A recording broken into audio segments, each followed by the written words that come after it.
So identification, number one. Logic and reasons, number two. Here's the third part to a good presentation. We call it attack and confess.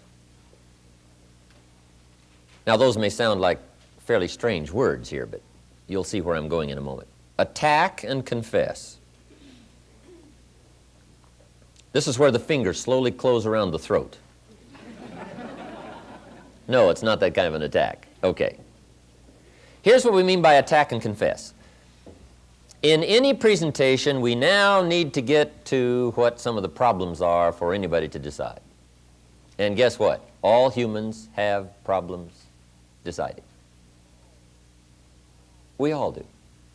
We're all confronted with this strange mixture of positive and negative, hesitation and procedure. I mean, we all are faced with these things. So here's what the attack part is. All of us need our normal tendencies to be negative attacked. In the sales process, we call it learning how to handle objections, the negative side.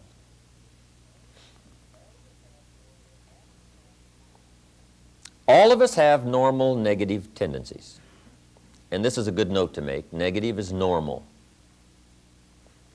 It doesn't mean you're a freak if you're negative. However, negative is not successful. But it's a normal process of mental thinking. We all have to be faced with the negative as well as the positive.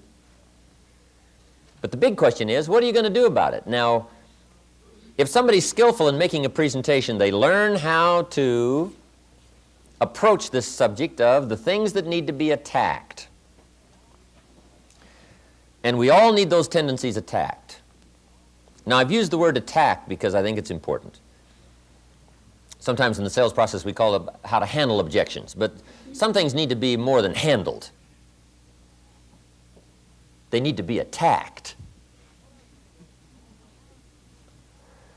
Now, what are some of those normal negative tendencies that need to be attacked? Here they are. It's the same old list that's been around for centuries, ever since humans were here, I guess.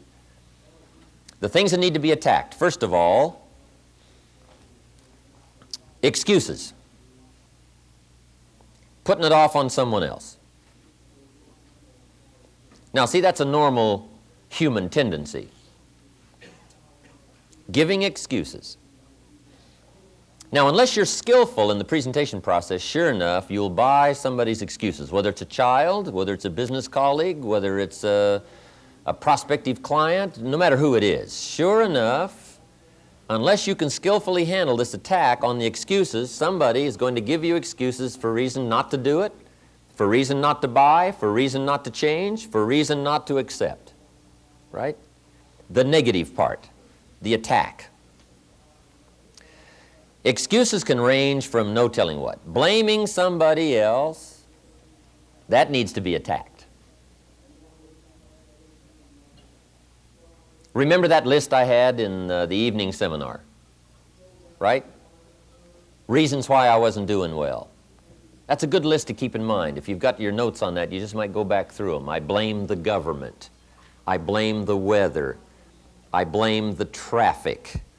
I blamed my car. I blamed the company. I blamed company policy. I blamed my negative relatives. I blamed the economy. I blamed the community. Remember that old list? Reasons why I wasn't looking good? All of those need to be attacked. You need to have good answers for all of anyone's excuses when you get into this presentation process. Whether it's a child, you got to learn to handle all the excuses that come your way.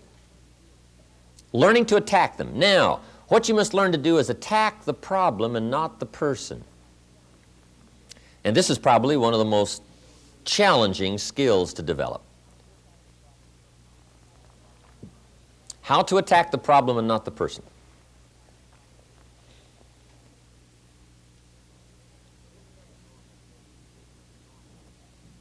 Here's another normal negative tendency that needs to be attacked.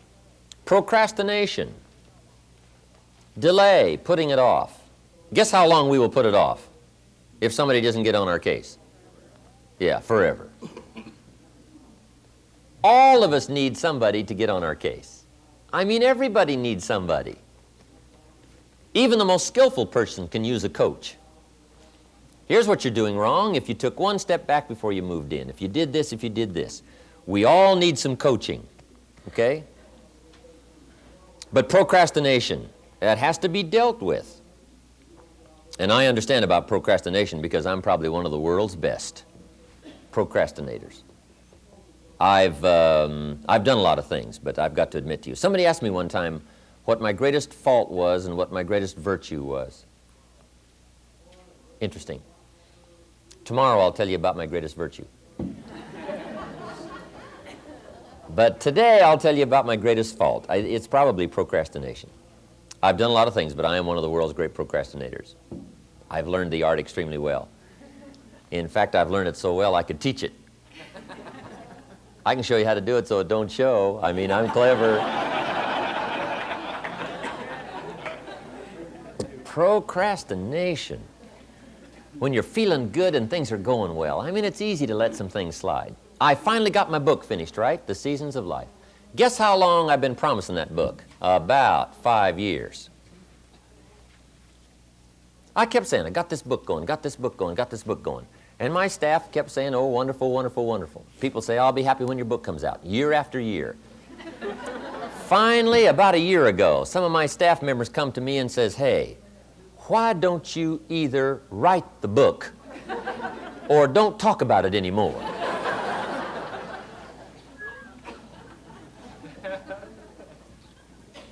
They got right on my case. Said, if you're not going to write it, fine, but just don't talk about it. So I got busy, right? Finally got that book finished. But guess who needs that? All of us need somebody to get on our case so that we can make the right decisions. Here's another thing that needs to be attacked: substituting money for value.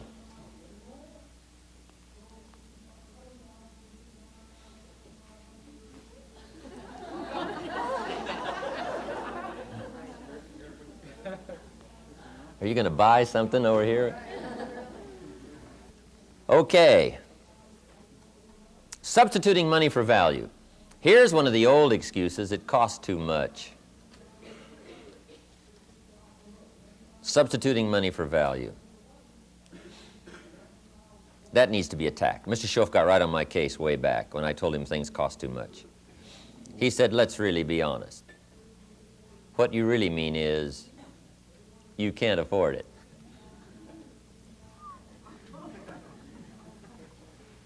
See, that was a better approach to it.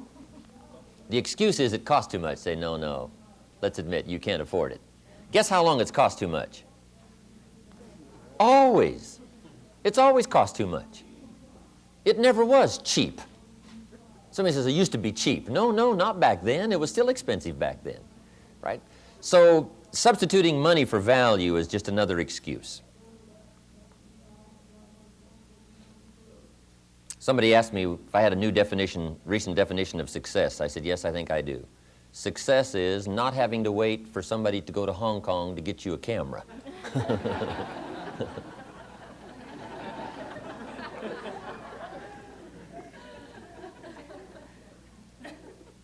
Okay, the attack of delay, excuses, substituting money for value, I think we know what that is. Attacking the problem. Getting right on what the difficulty is. Okay, it needs to be attacked. Now here's the best way to attack the problem. It's the second word: confess. The best way to attack a problem is, first of all, confess you've had the problem. Because part of this helps to identify with people. When you're getting right on somebody's case, be willing to identify by saying, hey, I've had the same problem. If somebody's making excuses, just use yourself as one of the best illustrations. Say, hey, John, I made a million excuses. I always tried to excuse myself for not getting the job done, not progressing, not moving up, not accepting the challenge. I had all these excuses. And finally I found out they weren't working. They were keeping me from being successful. You're getting on somebody about doing it now. And just use yourself as a good illustration of letting it slide. Anybody here ever let it slide? Anybody? See, we've all let it go. Just go back and dig up some of that stuff. Even though it's a bit painful, go back through it. Say, I had a chance, just like you. I said, well, I'll wait till next time, and sure enough, it was gone. And let the pain show, and let the difficulty you had show through your voice and through your experience as a confession that you've had the same problem. One of the best ways to get on something is, first of all, confess you've had the problem. Now, here's another way. Confess for someone that isn't there. This is where you gather up all the stories. I know Mary, I know John, I know somebody that had the same challenge that you're having. They said, well, I'll let it go. And if they were here, they would tell their story. And they're not here, so I'll tell their story. Make sure you learn all the stories that help to illustrate the things you're trying to solve. Confessing for someone else. Okay? That's the attack and confess part.